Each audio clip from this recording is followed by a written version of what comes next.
Hello, my dear students. Good morning. Jai Shri Krishna. So, in our previous lecture, we discussed about the classification of amino acid. Mainly, we can classify the amino acid on the basis of acidity, it means acidic nature, neutral amino acid, acidic amino acid, and basic amino acid. In which, if alkyl functional group act as a acidic functional group, like number of COOH functional group in amino acid is more than NH2 functional group, then that type of amino acid act as a acidic amino acid. There are two types of amino acids are available: aspartic acid and glutamic acid. A glue, right? Then after basic amino acid, if NH2 functional groups are present in amino acid which are more than acidic functional group COOH, then they act as a basic amino acid, in which that basic amino acids are ahila, arginine, histidine, and lysine. So remaining 15 amino acids except acidic and basic are act as a neutral amino acid. So total 20 types of natural amino acids are available, in which two amino acids are acidic, three amino acids are basic, ahila, and another 15 amino acids are neutral. In neutral amino acid, number of COOH functional group and NH2 functional groups are similar, right? Then after we discuss about the essential and non-essential amino acids. Essential means the amino acids which are not formed in our body, so they are known as essential amino acid, and we have to gain from our diet. Ready? So non-essential and essential. Non-essential means the amino acids which are formed in our body. So essential amino acids are try this VIP mode, try tryptophan, this THIS, this, in which TH threonine, his histidine, V valine, I isoleucine, P phenylalanine, M methionine, A asparagine, and then after double L lysine and leucine. Okay, so what is zwitterion? That another point is zwitterion. Zwitterion means the species in which dipoles are present. It means positive charge and negative charge. Both ionic species are present. Almost amino acids are crystalline solid compounds which are soluble in H2O because it has a zwitterion. It is in the form of zwitterion, in which NH2 functional group act as a base, in which attract H of acidic functional group COOH. So this NH2 functional group in amino acid act as a NH3 plus, and COOH functional group convert into COO minus. So that specific type of amino acid, crystalline amino acid, is known as zwitterion. Okay. Sorry. Next point, structure of protein. Today's our topic is structure of protein. So let's discuss how the protein is formed by using amino acid. First of all, remember carefully, all the proteins have peptide bonds. Protein also known as polypeptide, right? Polypeptide. So first of all, how can we form peptide bond? Suppose, my dear students, you can see here. Suppose I have one amino acid like a NH2 CHR COOH. We can use here amino acid. One amino acid. When one amino acid react with another amino acid like NH2 CHR C double bond OH. So when two amino acids are combined with each other, then OH functional group remove from one amino acid COOH from the COOH of one amino acid, and one hydrogen remove from the NH2 functional group of another molecule of amino acid. So remove H2O molecule minus H2O, and we converting into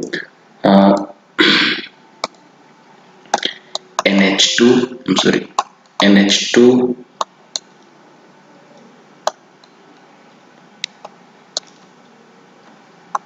NH2 CHR CONH, because here remaining part is CO and another part is NH. CONH CHR C double bond OH. Ready? So this bond is known as peptide bond. Ready? Peptide bond. So it is a peptide bond. When two amino acids are joined together, then it will form dipeptide. So this part is known as dipeptide. In tripeptide, three different amino acids are combined with each other and forms tripeptide molecule, in which only two water molecules are removed between three amino acid molecules. So it is known as tripeptide. And you can use here any amino acid molecule 1 and amino acid molecule 2, दोनों में से आप कोई भी amino acid कोई भी use करते हो, ऐसा जरूरी नहीं है कि दोनों एक ही टाइप के होने चाहिए, दोनों अलग अलग होगे तो भी चलेगा, ठीक है. So it is a dipeptide. So peptide bond means when H2O water molecule remove from the one alpha amino acid and another alpha amino acid molecule. Ready? So when two amino acids are joined together and remove one H2O molecule and form CONH bond, that bond is known as peptide bond, and that specific molecule which is known as dipeptide. If two amino acids are joined together and three amino acids are joined together, then it is known as tripeptide. Four amino acid joined together and forms macromolecule is known as tetrapeptide, oligopeptide, polypeptide. And polypeptide, it means there are so many peptide bonds are present, and protein is one type of polypeptide. Ready, बहुत सारे polypeptide एक दूसरे के साथ जुड़ के protein बना सकते हैं. देखिए, दो अमीनो एसिड मिलके हो जाएंगे डाइपेप्टाइड, तीन अमीनो एसिड एक दूसरे के साथ मिलके हो जाएंगे ट्राइपेप्टाइड, चार मिलाओगे तो टेट्रापेप्टाइड. जैसे जैसे जैसे जैसे अमीनो एसिड इंक्रीज होते जाएंगे एक दूसरे के साथ जुड़ के बड़ा वाला मैक्रोमोलेक्यूल बना देंगे, वो हो जाएगा पॉलीपेप्टाइड, जिसमें बहुत सारे पेप्टाइड बॉन्ड हो सकते हैं. और वो एक पॉलीपेप्टाइड वैसा कोई दूसरा पॉलीपेप्टाइड तीसरा पॉलीपेप्टाइड एक दूसरे के साथ ज्वाइंट होकर बन जाएगा प्रोटीन. तो सबसे पहले हमें यह जानना था पेप्टाइड बॉन्ड किसे बोलते हैं, ठीक है. तो मैंने आपको यहाँ पे बता दिया. ओके, तो यहाँ पे जो टेक्स्ट बुक में जो पॉइंट है जो वो तो हम डिस्कस करने वाले हैं, मगर थोड़ा बहुत एक्स्ट्रा भी डिस्कस करेंगे. सो सबसे पहले हम वन बाय वन टॉपिक को देखते हैं, ठीक है. You can see here, if we use here two amino acids, first one suppose glycine and another one alanine, you can see here in this example one amino acid, sorry, in this example one amino acid is glycine.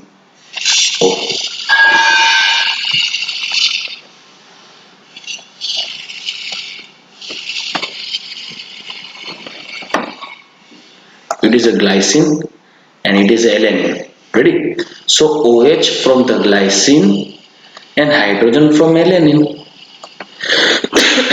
In amino acid, in place of R, if you use hydrogen, you can see, then is glycine. If in place of R, if you use methyl, then is known as alanine.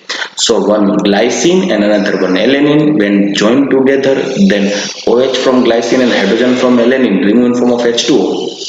Then we get this type of peptide linkage because they are joined with each other by peptide linkage by forming CONH bond. Ready? So you can see here, this is the glycyl part and this one is alanine part. So it is a disaccharide. This part is disaccharide part, disaccharide molecule. And sorry, not disaccharide, it is a dipeptide molecule. I'm sorry.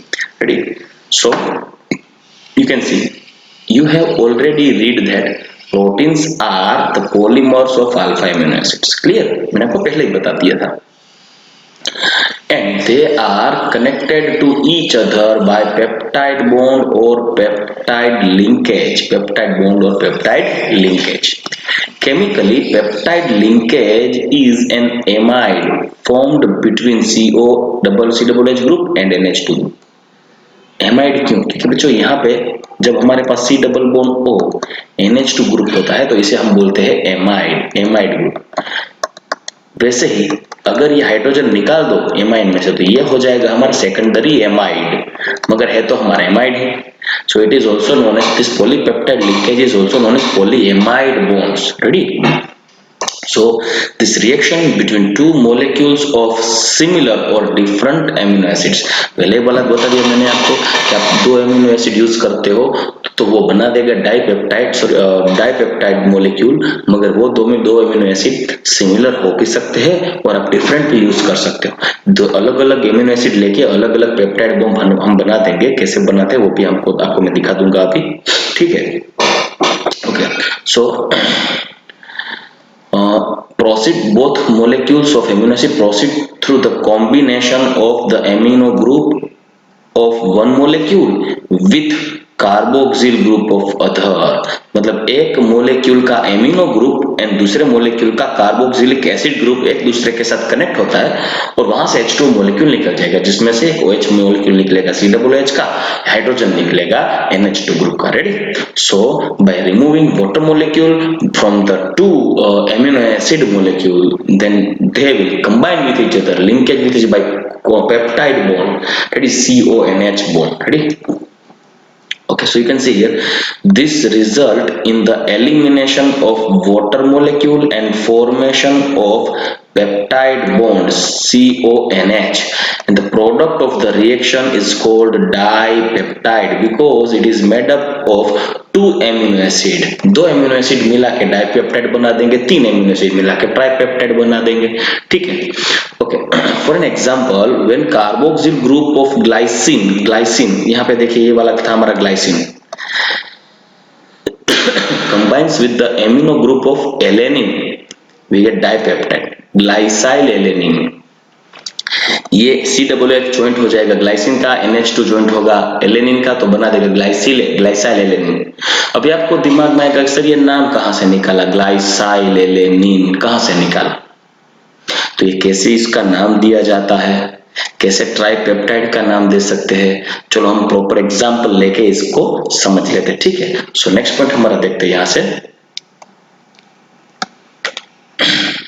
Sorry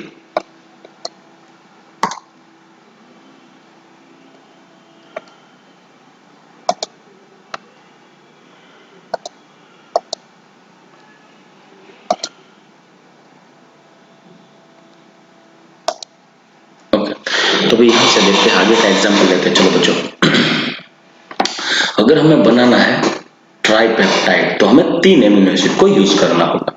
suppose मेरे पास तीन amino acid है, like A amino acid, B amino acid and C amino acid, तीन अलग अलग amino acid को use करते हैं। एक एमिनो एसिड को हम यूज करते हैं जिसका नाम है NH2CH2COOH, वो हमारा आ जाएगा ग्लाइसिन। दूसरा वाला एमिनो एसिड यूज करते हैं NH2CH3COOH और वो हो जाएगा हमारा एलेनिन। एंड तीसरा एमिनो एसिड यूज करेंगे NH2C6H5COOH, वो हो जाएगा हमारा फिनाइल एलेनिन। तीन एमिनो एसिड हम अलग अलग यूज करते हैं, एक हमारा ग्लाइसिन, दूसरा वाला हमारा एलेनिन, तीसरा हमारा phenyl alanine.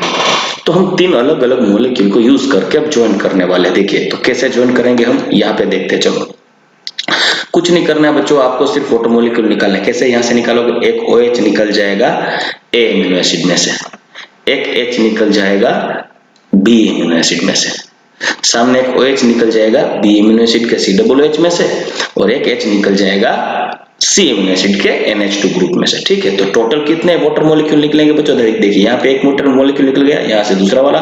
So overall 2 water molecules will remove, eliminate from the reagent and we'll get, so our final product is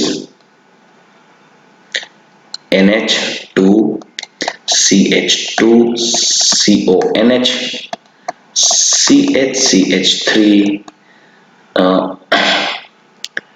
CO CH3COOH and here CH2C6H5।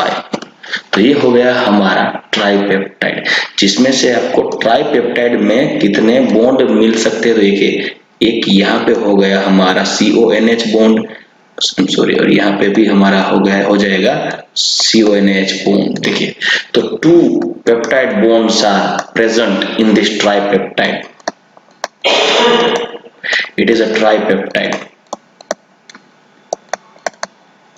Why it is called tripeptide? Because in the formation of this molecule, there are 3 amino acids take part in the reaction and forms tripeptide. In this tripeptide, 2 water molecules are eliminated from the reaction, and two peptide linkages are formed. So question is, how many tripeptides are possible when we react three different types of amino acid? अगर आपको तीन amino acid को join करना है तो आपको कितने type के एमिनो एसिड मिल सकते हैं? सबसे पहले आप देखिए, मैंने आपके यहाँ से यहाँ पे क्या किया, एक जो हमारा एमिनो एसिड था वो था हमारा ए, दूसरा वाला जो बीच वाला था वो था बी, तीसरा वाला था सी। ऐसा जरूरी तो नहीं है तो ए बी सी के ही सीक्वेंस में ज्वाइन हो सकता है। It is also possible that first one B, then after A, then after C B A C B A, कोई भी हो सकता है ना बच्चों। तो क्वेश्चन इज कितने एमिनो एसिड पॉसिबल है, कितने ट्राइपेप्टाइड पॉसिबल है अगर हम तीन डिफरेंट एमिनो एसिड को ज्वाइन करते हैं। तो सबसे पहले इसका नाम देना जरूरी है, तो कैसे दिया जाएगा उसका नाम, सबसे पहले वो देखते हैं। कुछ नहीं, बहुत ही सिंपल है। देखिए, जो तीन एमिनो एसिड है तीनों की सीक्वेंस देखिए, एक हमारा था ए जो था ग्लाइसिन, डी जो था एलेनिन, सी जो था फिनाइल एलेनिन। तो क्या करना है, सबसे पहले जो आगे वाले जो दो है, मतलब ये जो दो एमिनो एसिड है जितने जो ज्वाइंट हो रहे हैं, ठीक है, the two amino acids, two amino acids like A and B, and third one is C. So initial two amino acid, after the name of that initial two amino acid, we have to use "-il" suffix, like glycyl in place of glycine, alanine in place of alanine, and the last one amino acid, third amino acid, we have to use as it is name of that third amino acid, like phenylalanine, not phenylalanine. Ready? तो क्या करना है बच्चों, आपके पास तीन amino acid यहाँ पे joint हो गए, ये सीक्वेंस में ए बी सी सीक्वेंस में कनेक्ट हो गए। पहले वाला था ग्लाइसिन, दूसरा वाला था एलेनिन, तीसरा वाला था फिनाइलएलेनिन, तो आपको मिलेगा ग्लाइसाइल। ठीक है, पहला दूसरा वाला जो आपने ज्वाइंट किया उसके नाम के पीछे आपको आइल लगाना होगा, तीसरा वाला एमिनो एसिड हो वैसा का वैसा ही रखना होगा। तो क्या होगा, glycyl alanyl, and last one as it is phenyl alanine. ठीक है, तो ये नाम क्या होगा, ग्लाइसाइल एलेनाइल फिनाइल एलेनिन, ये नाम होगा। शॉर्ट में आप बताओगे बच्चों, तो यहाँ पे ग्लाइसिन को आपको शॉर्ट में क्या होगा, आपका जो शॉर्ट फॉर्म होगा GLY ALA and PL, फिनाइलेलेन PH है। तो आपको अगर शॉर्ट में लिखना हो तो सिर्फ आप लिख सकते हो ग्लाइसाइल का G, एलेनाइल का AL, फिनाइल PH, और GLY ALA alanine phenyl alanine PHY, GLY ALA PHY, नाम होगा ग्लाइसाइल एलेनाइल फिनाइल एलेनिन। तो अगर मैं यहाँ पे तीन अलग अलग एमिनो एसिड को ज्वाइन करता हूं तो प्रोबेबिलिटी क्या होगी, तीन एमिनो एसिड से ट्राइसेकेराइड कैसे बनेंगे। तो एक ट्राइसेकेराइड हो सकता है ABC, दूसरा हो सकता है BCA, तीसरा हो सकता है CAB। ठीक है, देखिए, एक होगा ABC, दूसरा होगा BCA, तीसरा होगा CAB। ठीक है, तो तीन हो गए, तीनों मिला के तीन अलग अलग टाइप के। अगर आपको होगा कि सर चलो CAB हो गया तो दूसरा एमिनो एसिड ये भी हो सकता है, देखिए CBA, तो देखिए BAC भी हो सकता है, तो यहाँ पे मैं लिख देता हूँ BCA BAC। ठीक है, तो देखिए ABC, या इससे एक बेटर एक मस्त ट्रिक देता हूँ, चलो आप ट्रिक के बेस पे आप समझ सकते हो कि कैसे बना सकते हैं अलग अलग टाइप के। देखिए, यहाँ पे मैं लिखता हूँ ABC। ठीक है, तो एक बार क्या क्या कीजिए, एक A और B और C, तो एक हो जाएगा ABC। दूसरा वाला कीजिए AC एंड B, तो एक हो जाएगा ACB। अब B से शुरू कीजिए, BCA, और हो जाएगा BAC। दूसरा वाला CAB एंड CBA। टोटल कितने एमिनो एसिड, कितने ट्राइपेप्टाइड पॉसिबल है, टोटल डिफरेंट 6 टाइप के ट्राइपेप्टाइड्स पॉसिबल है। जैसे कि हमारे पास ए कौन सा वाला है, ए हो जाएगा हमारा ग्लाइसिन, ठीक है। बी कौन सा है, B is alanine and C is phenyl alanine. So what is the name of this different 6 tripeptide, right? So if the 3 amino acids are arranged in this pattern like A, B and C pattern, A, B and C pattern, so it is the name of this ABC pattern type of tripeptide is alanine, glycyl alanine phenylalanine. B is alanine, right? So B is alanine phenylalanine, A is glycine, so alanine phenylalanine glycine, correct? Right. So let's try. You can also try this the name of this trisaccharide, sorry, tripeptide. C is a phenylalanine, A glycyl, B alanine. So the name of this CAB tripeptide is phenylalanine glycyl alanine. Okay, ACB means glycyl phenylalanine alanine, B is alanine. BAC alanyl glycyl phenylalanine. Next one, C phenylalanine alanine glycine. So there are 6 different types of tripeptides are possible if we connect 3 different types of amino acids. अब 3 अलग अलग type के amino acid को join करते हो तो उससे आपको डिफरेंट टाइप के 6 ट्राइपेप्टाइड्स मिल सकते हैं। तब किसी भी n molecules, n amino acid को ज्वाइन करते हो तो आपको कैसा स्ट्रक्चर मिलेगा। देखिए, सपोज मेरे पास एक एमिनो एसिड यहाँ पे है, ठीक है, सोचिए CH और यहाँ पे मैं रख देता हूँ R, यहाँ पे C डबल बॉन्ड O, यहाँ पे OH, ऐसा वाला यहाँ पे भी एक रख देता हूँ, चलो NH2, यहाँ पे C double sorry not double bond O but CH, यहाँ पे R, यहाँ पे C डबल बॉन्ड O और हो जाएगा OH। वैसे आप यहाँ पे भी ज्वाइन करते जाओ, आगे भी आप ज्वाइन करते हैं ना। n types of amino acids, when n types of amino acids are joined together, then what will gain at the end process? Polymerization ही बोला जाएगा इसे, क्योंकि आप n मोलेक्यूल्स एमिनो एसिड को ज्वाइन करके आपको जो मिलेगा मैक्रो मोलेक्यूल, उसमें बहुत सारे पेप्टाइड बॉन्ड आपको देखने को मिलेंगे, तो वो हो जाएगा पॉलीपेप्टाइड। बच्चों, जब पॉलीपेप्टाइड होगा, वो पॉलीपेप्टाइड कोई दूसरे पॉलीपेप्टाइड के साथ हाइड्रोजन बॉन्ड से या तो फिर दूसरे इंटरमोलिकुलर फोर्सेस से कनेक्ट होके प्रोटीन बनाएगा, तब उसका जो मोलिकुलर वेट होगा वो अप्रोक्स 2 lakhs to 20 lakhs पर मोल, ग्राम पर मोल, 2 lakhs to 20 lakhs ग्राम पर मोल। ये तो मैं बहुत कम मोलिकुलर वेट बोल रहा हूँ, मतलब उतना ज्यादा मोलिकुलर वेट पॉसिबल है प्रोटीन का, ठीक है। And when we hydrolyse the protein, first of all it will convert into peptide, polypeptide, क्योंकि क्या होगा, सबसे पहले एमिनो एसिड बनेगा, ये जो एमिनो एसिड होगा वो एमिनो एसिड बना देगा peptide, it means a polypeptide, और ये पॉलीपेप्टाइड बनाएगा प्रोटीन। तो अगर प्रोटीन को हाइड्रोलाइज करते हो तो सबसे पहले आपको मिलेगा पॉलीपेप्टाइड एंड देन आफ्टर आपको मिलेगा लास्ट में एमिनो एसिड। जो एमिनो एसिड है वो फंडामेंटल मॉलिक्यूल है, मोनोमर। तो मेन पॉइंट है इसमें n टर्मिनल रेसिड्यू किसे बोलते हैं, C टर्मिनल रेसिड्यू किसे बोलते हैं, उसके बारे में डिस्कस करते हैं बच्चों, चलिए, ठीक है। तो सबसे पहले n टर्मिनल रेसिड्यू का मतलब क्या होता है, चलो वो हमें डिस्कस करना है। तो मैं ये पॉइंट को निकाल के वापिस में जो नीचे वाला जो पॉइंट है वो निकाल देता हूं। चलो, सपोज मेरे पास, चलो एक एमिनो एसिड मॉलिक्यूल है, यहाँ पे दूसरा एमिनो एसिड मॉलिक्यूल है, यहाँ पे तीसरा वाला एमिनो एसिड भी मॉलिक्यूल है मेरे पास बच्चों। ठीक से देखिए, आगे भी बढ़ते जाओ, n types of molecules, amino acid molecules I have.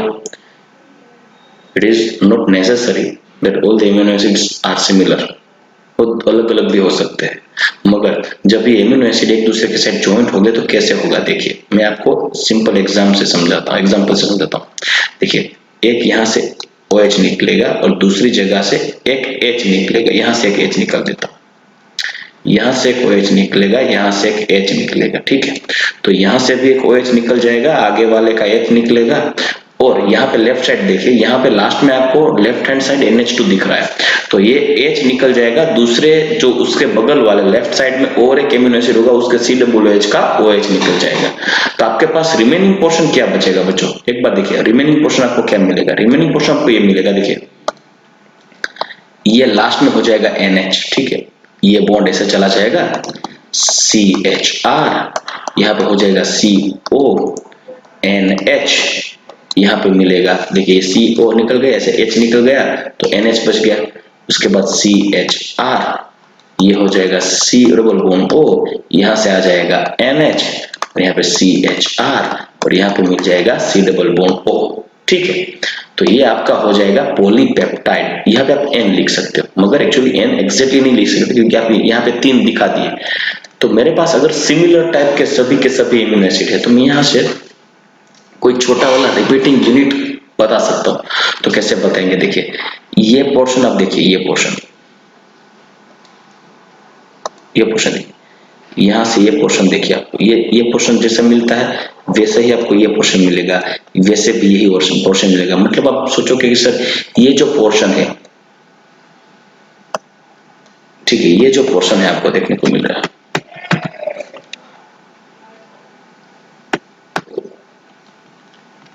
ठीक है, तो ये जो आपको पोर्शन देखने को मिल रहा है बच्चों, ये रिपीट हो रहा है, बार बार रिपीट हो रहा है।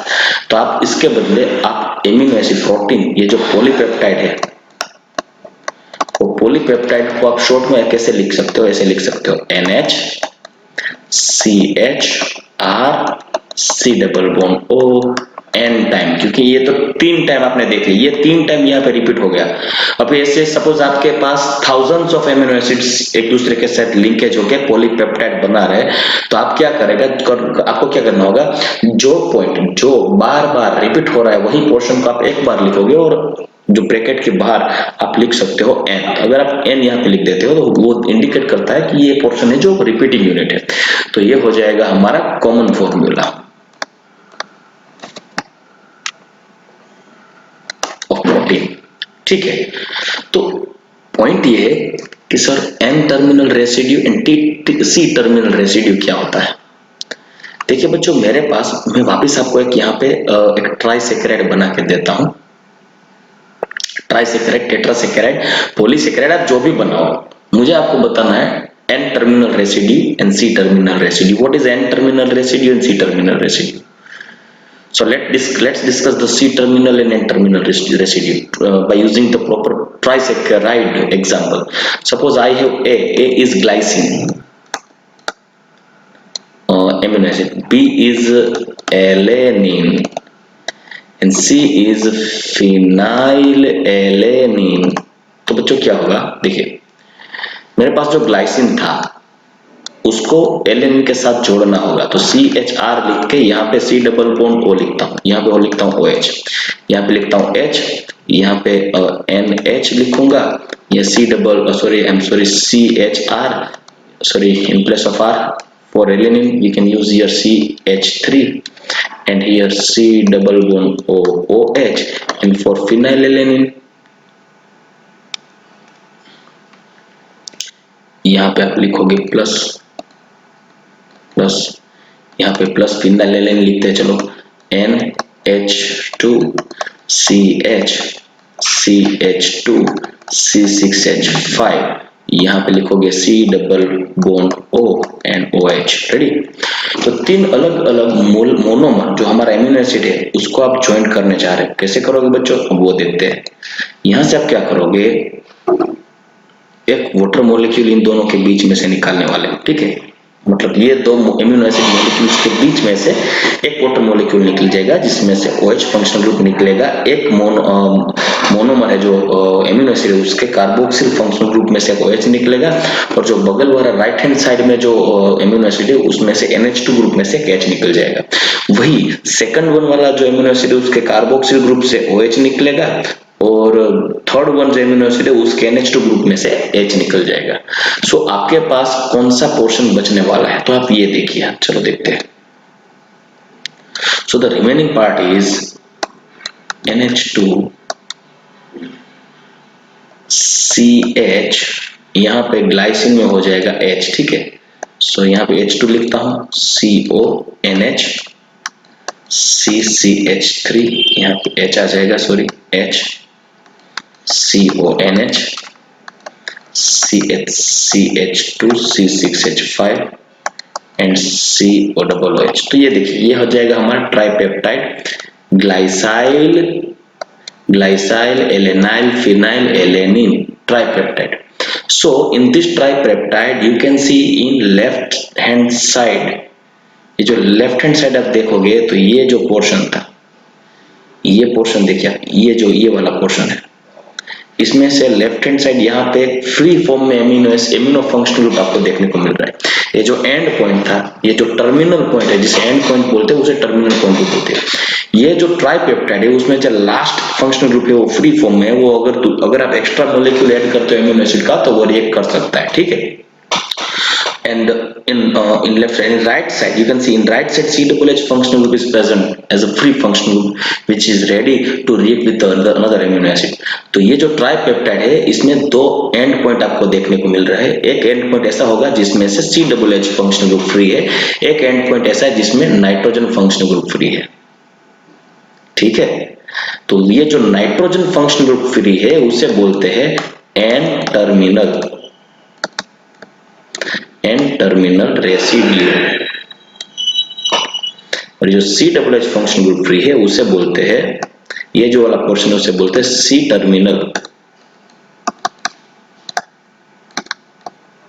C टर्मिनल रेसिड्यू, ठीक है। तो कुछ नहीं, ये जो ये देखिए, मैं ये एग्जांपल में से भी आपको मैं समझा सकता हूँ। ये हो गया हमारा डाइपेप्टाइड, ठीक है, ट्राइपेप्टाइड के बजाय डाइपेप्टाइड लेते। तो ये देखिए, ये जो पोर्शन होगा ये हो जाएगा C टर्मिनल, ये होगा C टर्मिनल रेसिड्यू, और ये जो NH2 वाला पोर्शन होगा वो हो जाएगा N टर्मिनल रेसिड्यू, ठीक है। तो कोई भी tripeptide, tetrapeptide, polypeptide, dipeptide, you can use anyone. ये जो लास्ट वाला पोर्शन होगा, ये लास्ट में जो फंक्शनल ग्रुप बाकी रहते हैं रिएक्शन करने के लिए उसे रेसिड्यू बोलते हैं। सो लेफ्ट हैंड साइड हो जाएगा N terminal residue, right hand side होगा C टर्मिनल रेसिड्यू। अगर आपको दिमाग में ये बात आती है सर ऐसे क्यों लगते हो, एमिनो एसिड में लेफ्ट हैंड साइड आप COOH क्यों नहीं लिखते, राइट हैंड साइड NH2 क्यों नहीं लिखते? बच्चों IUPAC ने बताया कि whenever you write the amino acid molecule, then you must have to write NH2 group in the left side of molecule, because almost amino acids are present in protein in form of L configuration, capital L, right. तो आपको जब ये molecule को draw करना है, आप ये represent करते हो मोलेक्यूल को, आप 2 डायमेंशनली वहां पे भी लिखते हो मोलेक्यूलर फॉर्मूला, तो आपको NH2 फंक्शनल ग्रुप को राइट साइड ही लिखना होगा एंड COOH फंक्शनल ग्रुप को लेफ्ट, NH2 फंक्शनल ग्रुप को आपको लेफ्ट साइड ही लिखना होगा, left side, and COOH functional group को आपको राइट साइड ही लिखना होगा, क्योंकि सभी के सभी इम्यूनो एसिड जो प्रोटीन बनाने के लिए यूज होते हैं वो L कॉन्फ़िगरेशन में होते हैं, ठीक है, alpha amino acids. So we have to write NH2 functional group during the representation of molecular formula in the right side of molecule, sorry, left side of molecule, and COOH functional group on the right side of molecule। समझ में आया? कहाँ पे लिखना होगा NH2 functional group? अगर आप structure draw करते हो तो NH2 functional group को आप लेफ्ट साइड में ही लिखोगे, एंड COOH फंक्शनल ग्रुप को आप राइट साइड ही लिखोगे। जैसे मैंने यहाँ पे जितने भी एग्जांपल दे दिए, यहाँ पे देखिए बच्चों, यहाँ पे देखिए NH2 को मैंने लेफ्ट में लिखा था, COOH राइट में लिखा, यहाँ पे देखिए NH2 को लेफ्ट में लिखा, COOH को राइट में लिखा, देखिए, ठीक है। क्यों? क्योंकि almost amino acids are present in L configuration to form protein, right. चलो बच्चों, अभी ये जो आगे का जो पॉइंट है वो एक बार देख लेते हैं, रीड कर लेते हैं। If third amino acid combine to dipeptide then the product is called a tripeptide. ठीक है, डाइपेप्टाइड में अगर थर्ड एमिनो एसिड जॉइंट हो जाएगा तो हो जाएगा tripeptide. Tripeptide contains 3 amino acid linked by 2 peptide bonds, क्योंकि ट्राइपेप्टाइड में आपको 2 पेप्टाइड बॉन्ड मिलेंगे। देखिए यहाँ पे ये ट्राइपेप्टाइड है तो ट्राइपेप्टाइड में आपको 2 पेप्टाइड बॉन्ड देखने को मिलते हैं। देखिए यहाँ पे एक ये पेप्टाइड हो जाएगा और ये दूसरा वाला पेप्टाइड यहाँ पे हो जाएगा। ठीक है, so in tripeptide there are 2 peptide bonds are linked with each other. Similarly, when 4, 5 and 6 amino acids are linked, the respective products are known as tripeptide, tetrapeptide, pentapeptide, hexapeptide respectively. When the number of such amino acid is more than 10, then the product is called polypeptide. More than 10 amino acid. तो आपको लगेगा कि sir suppose मैंने 10 amino acid को join कर दिया तो उसे क्या बोला जा सकता है? So my dear students, 10 amino acid जिसमें प्रेजेंट है उसे आप ओलिगोपेप्टाइड बोल सकते हो। ओलिगोपेप्टाइड 10 तक, डाइपेप्टाइड, ओलिगोपेप्टाइड, पॉलीपेप्टाइड। डाइपेप्टाइड में सिर्फ 2 एमिनो एसिड हो जाएंगे, ज्वाइंट हो जाएंगे, they are linked by 1 peptide bond. In oligopeptide up to 3 to 10 amino acid molecules are present. They are linked by peptide bond. They are known as oligopeptide. More than 10 amino acids are present in peptide linkage, peptide chain. That is known as polypeptide. Ready? So you can see here. When the number of such amino acid is more than 10, then the product are called polypeptides. Ready? Now a polypeptide with more than 100 amino acid residues having molecular mass higher than 10,000 unified is called a protein. ठीक है, मैंने सिर्फ एक atom, ये जो molecule है वो सबसे कम मोलेक्यूलर वेट यहाँ पे दिया गया हुआ है 10,000 यूनिफाइड मास एक मोलेक्यूल। एक्चुअली वो लैक्स ग्राम पर मोल में आपको मिलेगा प्रोटीन का मोलेक्यूलर वेट। ठीक है, सो however the distinction between a polypeptide and protein is not very sharp.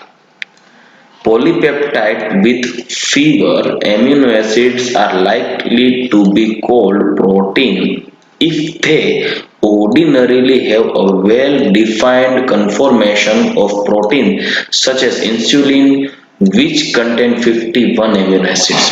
मतलब हर एक जो प्रोटीन होगा अलग अलग कई टाइप के प्रोटीन्स है, वो प्रोटीन्स में जो एमिनो एसिड्स होते हैं वो सिमिलर नहीं होते सब प्रोटीन, वो एक स्पेसिफिक मैनर में स्पेसिफिक पैटर्न में वो अरेंज हो जाते हैं। ठीक है, पॉलीपेप्टाइड 10 से ज्यादा एमिनो एसिड हो तो उसे पॉलीपेप्टाइड बोलते हैं। ऐसी पॉलीपेप्टाइड चेन भी एक दूसरे के साथ जुड़ जाती है, वो primary, secondary, tertiary, quaternary types के एमिनो एसिड्स भी बनाती है। जब वो आप सेकेंडरी, क्वाटरनरी टाइप के, टर्शरी, क्वाटरनरी टाइप्स के एमिनो एसिड देखो, सॉरी प्रोटीन्स देखोगे, ठीक है, primary, secondary, tertiary, quaternary types के प्रोटीन्स होते हैं जिसमें से पॉलीपेप्टाइड की स्ट्रेट चेन एक दूसरे के साथ जुड़ जाती है तो उसे बोलते हैं प्राइमरी। बट पॉलीपेप्टाइड की दो अलग अलग चेन हाइड्रोजन बॉन्डिंग के दौरान ऐसे हेलिकल फॉर्म में ज्वाइंट होती है। हेलिकल फॉर्म कैसा होता है? हेलिकल फॉर्म आप यहाँ पे देखिए, ये हेलिकल फॉर्म में अगर ऐसे ज्वाइंट होती है, जैसे डीएनए का स्ट्रक्चर आप देखोगे तो ये जो चेन होगी पूरे प्रोटीन उसे बोलते हैं सेकेंडरी प्रोटीन। ठीक है, टर्शरी प्रोटीन में ये जो प्रोटीन होगा वो कॉइल फॉर्म में आ जाएगा। क्वाटरनरी में से कॉइल फॉर्म वाले अलग अलग प्रोटीन से वो एक दूसरे के साथ, पॉलीपेप्टाइड चेन एक दूसरे के साथ एफी जैसे मेटल आयन के साथ कनेक्ट हो जाती है। तो ये अलग अलग 4 टाइप के प्रोटीन है, उसे हम स्ट्रक्चर के बेस पे क्लासिफाई कर सकते हैं, मगर ये साल आपके सिलेबस में नहीं है, सो डोंट वरी, आपको पढ़ना नहीं है। मगर यहाँ पे आपको दे दिया कि सिर्फ 10,000, यहाँ पे सिर्फ देखिए 10,000 unified mass is called protein. Actually protein का मोलिकुलर वेट 10,000 यूनिफाइड मास से तो शुरू होता है बच्चों, वो लैक्स ग्राम पर मोल, ये तो लैक्स यूनिफाइड मास पे भी आ सकता है। तो यहाँ पे सिर्फ क्यों ऐसा बोला? क्योंकि सिर्फ 10 एमिनो एसिड से ज्यादा अगर एमिनो एसिड ज्वाइंट हो जाते हैं तो उसे पॉलीपेप्टाइड बोला जाता है। मगर वैसे पॉलीपेप्टाइड चेन भी एक दूसरे के साथ जुड़ के बड़ा वाला मोलेक्यूल बनाती है, पॉलीमर, उसे भी प्रोटीन ही बोलते हैं।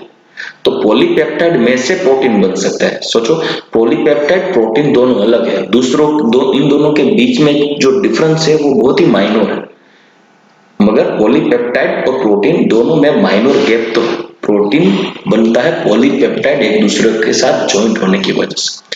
जिसमें इंसुलिन आपको प्रोटीन, अगर आप इंसुलिन के बारे में बात करते हो उसमें अलग अलग 51 टाइप्स के एमिनो एसिड ज्वाइंट होते हैं, ठीक है।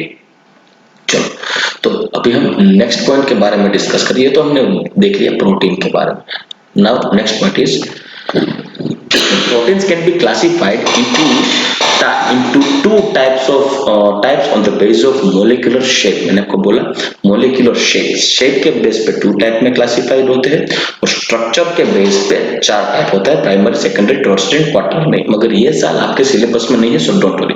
मगर हाँ, शेप के बेस पे ये साल 2 टाइप्स के एमिनो एसिड आपको पढ़ने होंगे। So when we not amino acid but protein. So when we classify the proteins on the basis of molecular shape, then we can classify into 2 parts: fibrous proteins and globular proteins. Fibrous means when the proteins in the structure of proteins difference polypeptide chains, मैंने आपको बताया कि बहुत सारे polypeptide chains एक दूसरे के साथ ज्वाइंट हो जाते हैं। When different polypeptide chains are connect with each other by intermolecular attraction forces like hydrogen bond and also another ionic bonds. Ready? So when by intermolecular forces, when straight chain of polypeptides are connect with each other, then they are known as fibrous protein. Almost fibrous proteins are water insoluble, वो water soluble नहीं होते। देखिए, when polypeptide chains run parallel, ये देखिए parallel chains है, are held together by hydrogen and disulfide bonds। मैंने आपको पहले डाइसल्फाइड बॉन्ड में क्या होता है, ये दोनों जो सिस्टीन टाइप के जो एमिनो एसिड होते हैं उसमें सल्फर प्रेजेंट होता है। सिस्टीन टाइप के amino acid, cysteine, serine, cysteine, मैंने जो बोला 20 एमिनो एसिड में से एक एमिनो एसिड होता है सिस्टीन। तो सिस्टीन टाइप के एमिनो एसिड में जो सल्फर होता है वो दूसरे पॉलीपेप्टाइड के सिस्टीन एमिनो एसिड के साथ ज्वाइंट होकर डाइसल्फाइड बॉन्ड्स बना सकते हैं। तो ऐसे parallel dipeptide chains, when parallel dipeptide chains are held together by hydrogen bonds और disulphide bonds, then that type of specific protein is known as fibrous protein. So you can see here, then fiber like structure is formed। Fibre जैसा दिखता है, fibrous material जो होता है, ठीक है, तो रेसा जैसा कुछ ऐसा, ठीक है। such proteins are generally insoluble in water soluble नहीं होते। common examples are keratin protein कहाँ होता है, hair, wool, ठीक है। आपके नेल्स में भी होते हैं, अगर सिल्क में भी होते हैं, ये जितने, क्योंकि सिल्क है, वूल है, वो सब प्रोटीन है, और वो फाइब्रस मटेरियल ही होता है ना, वूलन होता है वो फाइब्रस मटेरियल होता है, ठीक है। बच्चों, केराटिन प्रोटीन वाटर सोल्यूबल नहीं है। अगर वाटर सोल्यूबल होता तो आप बाल लेके नहाने जाते और बगैर बाल के गंजे होके आते, आपके नेल नहीं होते, शेविंग करना नहीं होता, ठीक है, आईब्रोज भी नहीं रहते, क्योंकि जब आप फेस वॉश करोगे तो आईब्रोज चले जाते, क्योंकि अगर केराटिन प्रोटीन वाटर सोल्यूबल होता। और ऊपर वाले ने बहुत बढ़िया करामत कर दी है, ये केराटिन प्रोटीन का यहाँ पे एक लेयर रख दिया जो आपके हेड को दूसरे बाहर एटमोस्फियर से आपको बचाता है, ठीक है, नेल्स है, ठीक है। तो ये सभी केराटिन प्रोटीन से बनता है। Keratin protein is insoluble in water. Okay, so globular protein किसे बोलते हैं बच्चों, आपने ये तो सिर्फ एक ही एग्जांपल है केराटिन। मायोसिन भी एक प्रोटीन ही है, वो भी वाटर इनसॉल्युबल, ठीक है। अब नाउ ग्लोब्यूलर प्रोटीन नाम में ही पता चल जाएगा, ग्लोब्यूलर मींस स्फेरिकल शेप। अगर कोई, यहाँ पे मैं ड्रॉ करता हूँ, अगर कोई एमिनो एसिड एक दूसरे के साथ ज्वाइंट होकर पॉलीपेप्टाइड बनाता है, और वो पॉलीपेप्टाइड एक दूसरे के साथ ऐसे ग्लोब्यूलर फॉर्म में ज्वाइंट हो जाएंगे, और यहाँ पे हाइड्रोजन बॉन्ड फॉर्म हो जाएगा, ठीक है, ऐसे ग्लोब्यूलर, ये हाइड्रोजन बॉन्ड हो जाएगा। तो ये जितने भी प्रोटीन है वो हो जाएंगे water soluble.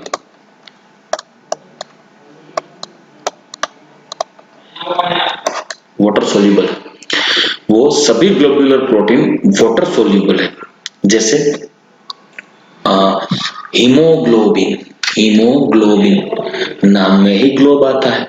Haem, haem means heavy, globe, globe means spherical shape, globe in suffix in used to give the name of protein। Haemoglobin मतलब हीम, एफी वाला कोई ग्लोब्यूलर प्रोटीन होगा, उसे बोलते हैं हीमोग्लोबिन, हमारे ब्लड में होता है। Myoglobin, haemoglobin, myoglobin,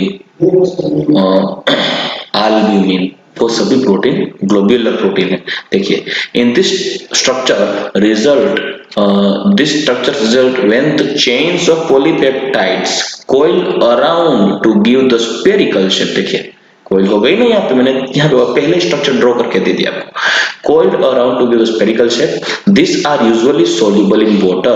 insulin, insulin diabetic patient को दिया जाता है, क्योंकि अगर पेनक्रियास में इंसुलिन फॉर्म नहीं होता तो उसकी जो बॉडी में जो शुगर की मात्रा होगी, शुगर लेवल हो जाएगा, वो बढ़ जाएगा, क्योंकि वो डाइजेस्ट नहीं कर पाते। अगर शुगर लेवल बढ़ जाए तो उनकी बॉडी सिस्टम कम होती जाएगी और बॉडी में बाहरी एटमॉस्फेयर की इफेक्ट ज्यादा हो जाएगी, फीवर आने का चांसेस ज्यादा हो सकता है, या तो जितने भी रोग होते हैं वो सभी के सभी डिजीज होने का चांसेस बढ़ जाता है, क्योंकि डायबिटिक पेशेंट को खाने पीने में बहुत ध्यान दिया जाता है। इंसुलिन है वो बॉडी में शुगर का जो लेवल वो कंट्रोल में करता है, मगर बॉडी में इंसुलिन ही फॉर्म नहीं हुआ तो डायबिटीज होने का चांसेस है। ठीक है, तो अगर कोई डायबिटिक पेशेंट है, ज्यादा लेवल में हो जाएगा शुगर लेवल उसकी बॉडी में, तो उसे बाहर से इंसुलिन के इंजेक्शन दिए जाते हैं।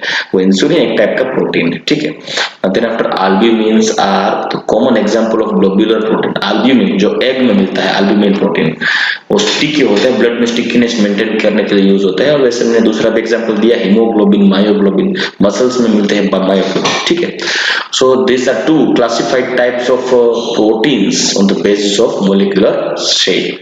So my dear student, our next point is nucleic acid, and it is the last point of this chapter, nucleic acid। vitamins, denaturation of protein, hormones, ये सभी टॉपिक्स इस साल ये सिलेबस से निकाल दिए, तो बच्चों आपको ये करने की अभी जरूरत नहीं है। ठीक है, so today let's start the point nucleic acid. अभी इनिशियल पॉइंट देख लेते हैं, सिर्फ जो इसका इंट्रोडक्शन पॉइंट है वो, बाद में नेक्स्ट लेक्चर जो आखिरी लेक्चर होगा ये चैप्टर का, उसमें पूरा का पूरा न्यूक्लिक एसिड कैसे बना सकते हैं, कैसे टाइप के बॉन्ड्स होते हैं, कैसे टाइप पॉलिएस्टर बॉन्ड बन सकता है, फॉस्फोडाइएस्टर बन सकता है, बॉन्ड बन सकता है, कैसे बनता है, कौन सा नाइट्रोजन बेस है, वो सब देखते हैं। सबसे पहले every generation of each and every species resemble its ancestors in many ways। How are these characteristics transmitted from one generation to the next generation? कैसे? कई बार आपने देखा होगा, कोई बच्चा कोई काम करता है, या तो उसका लुक देख लो, उसके इंप्रेशंस देख लो, उसके काम करने की टेक्निक देख लो, बोलने की टेक्निक देख लो, कैसा दिखता है, उसके हाव भाव देखो। कई कबार आपने सुना होगा कोई कुछ ऐसा बोलता है कि ये बच्चा तो अपने बाप पे गया है, ये तो अपने माँ पे गई है, या तो ये जो लक्षण है उसके पिताजी के जैसे है। क्यों भाई? ये जो आपका जनरेशन है, ये जनरेशन में जो आपके अंदर जो सिम्टम्स है, आपकी जो कैरेक्टरिस्टिक्स है, वो आपके बच्चों में, उसके बच्चों में, उसके बच्चों में आपको देखने को मिलेगी। ठीक है, तो ये कहां से आई? Due to the heredity. ये सभी के सभी, ये सभी पॉइंट्स न्यूक्लिक एसिड, ये जो सभी प्रॉपर्टी है वो न्यूक्लिक एसिड की वजह से, क्योंकि हंड्रेड्स ऑफ इयर्स तक आपकी जो कैरेक्टरिस्टिक है वो सभी के सभी कैरेक्टरिस्टिक को मेंटेन रखती है, और जनरेशन वाइज आगे आगे बढ़ती है वो सभी कैरेक्टरिस्टिक। तो यहाँ पे लिख के देखो, how are this characteristics transmit from one generation to next. It has been observed, you can see it has been observed that nucleus of a living cell is responsible for this transmission of inherent characters। कोई भी cell में जो nucleus होता है वो nucleus ही उसके लिए responsible है कि जो कैरेक्टरिस्टिक्स आप में है वो आपके बच्चों में, उसके बच्चों में, तो उसके बच्चों में भी देखने को मिलेगी। अगर कोई डिसीज है आपको, तो कई डिसीज है वो ऐसी होती है जो हेरिडिटी की वजह से, अगर आपके पिताजी को या तो आपको माता जी को या तो दादाजी को या तो आपको नाना जी को भी अगर होती है, तो आपके होने को, आपको भी वो डिसीज होने की प्रोबेबिलिटी हो सकती है। जैसे उनमें से एक है डायबिटीज, ठीक है। तो वो क्यों? क्योंकि वो जनरेशन वाइज आपको गिफ्ट में मिल सकती है ड्यू टू द डीएनए। तो यहाँ पे बोला गया कि भाई ये कहाँ से आया, कैसे पता चलेगा? तो वो ये सभी के सभी ऑब्जर्वेशन के बाद, मतलब बहुत सारे ऑब्जर्वेशन के बाद पता चला कि भाई कोई भी सेल में जो न्यूक्लियस है, न्यूक्लियस उसका रीजन है। तो न्यूक्लियस क्यों? न्यूक्लियस में एक एसिड है, वो होगा न्यूक्लिक एसिड। वो न्यूक्लिक एसिड ही ये सभी कैरेक्टरिस्टिक्स को ट्रांसमिट करते हैं नेक्स्ट जनरेशन में, ठीक है। सो it is also called heredity, और बोला heredity, it is also called heredity are called chromosomes, which are made up of proteins and another type of biomolecules. It is called nucleic acid, and these are mainly of two types: deoxyribonucleic acid, which is also called DNA, जो आपने सुना होगा। इसका DNA में कुछ लो चाहे DNA में, वो डीएनए, ठीक है। Ribonucleic acid RNA, since nucleic acid are long chain polymers of nucleotides and so they are also called polynucleotides। तो सबसे पहले आपको क्या देखना होगा, न्यूक्लियोटाइड क्या होता है। तो न्यूक्लियोटाइड का पता चल गया तो पॉलीन्यूक्लियोटाइड भी जान लेंगे। तो कैसे न्यूक्लियोटाइड बनाएंगे, कैसे पॉलीन्यूक्लियोटाइड बनेंगे, कैसे डीएनए बनता है, कैसे आरएनए बनता है, कैसा स्ट्रक्चर होता है, वो सभी के सभी पॉइंट हम नेक्स्ट लेक्चर में देखेंगे, ठीक है। सो नेक्स्ट लेक्चर में हम आगे डिस्कस करेंगे कि भाई न्यूक्लिक एसिड का स्ट्रक्चर कैसा होता है, कैसे फॉर्म होता है, ठीक है। तो चलो बच्चों, नेक्स्ट लेक्चर में वापस मिलना होगा, तब तक के लिए गुड बाय, टेक केयर, जय श्री कृष्ण।